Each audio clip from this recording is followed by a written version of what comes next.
Back now on Base Sunday, our high-tech world has made life a lot easier for many, but it's also made it a little bit harder to be just a plain kid. Too much time in front of computers, video games, and the old boob tube television, and not enough time outside just playing. Outdoor fun is, of course, vital to a child's health and happiness, and our next guest is trying to do a little something about it.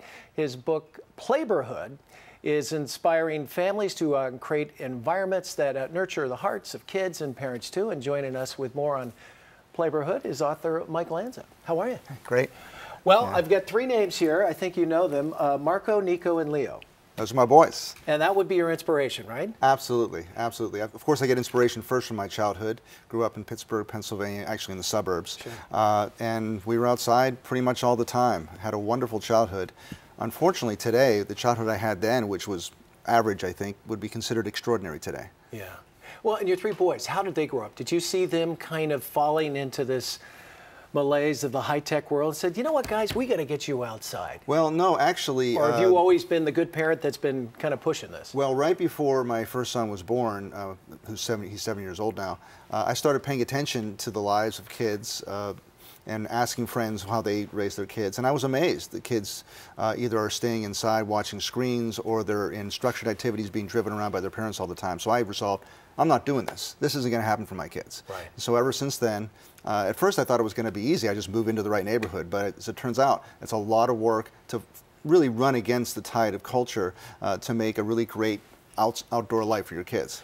What went wrong? Where did we all of a sudden fall away from, you know, being a family unit, eating dinner together, doing activities, and now it's almost like, you know, you got to make an appointment to see your kid. Yeah, well, you know, if you think about all the different alternatives kids have for their free time these days, there's an awful lot more things they can do that seem interesting compared to what we had as kids. What we had was a couple not very good television stations and no internet and no video games. Today they've got all those things, plus they've got all these amazing activities, lots more activities. So kids really have a lot competing for their time. What's happened in neighborhoods is neighborhoods have become less interesting than they were years ago. So most kids, if you tell them go outside and play, they say, come on, that's boring. I'd rather sit in front of my TV and play a video game.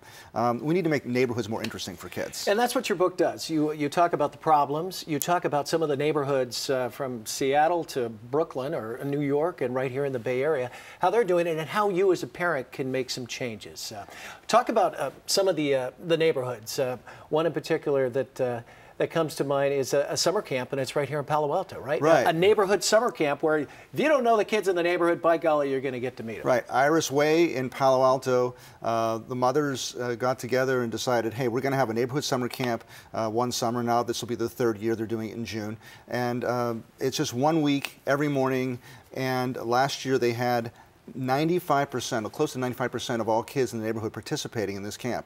It's a real neighborhood summer camp. Kids go crazy, they have fun, and what they've done is they've had kids in middle school and high school be counselors, so it's every kid, all the kids playing with each other, and it carries on. It actually has an effect throughout the summer.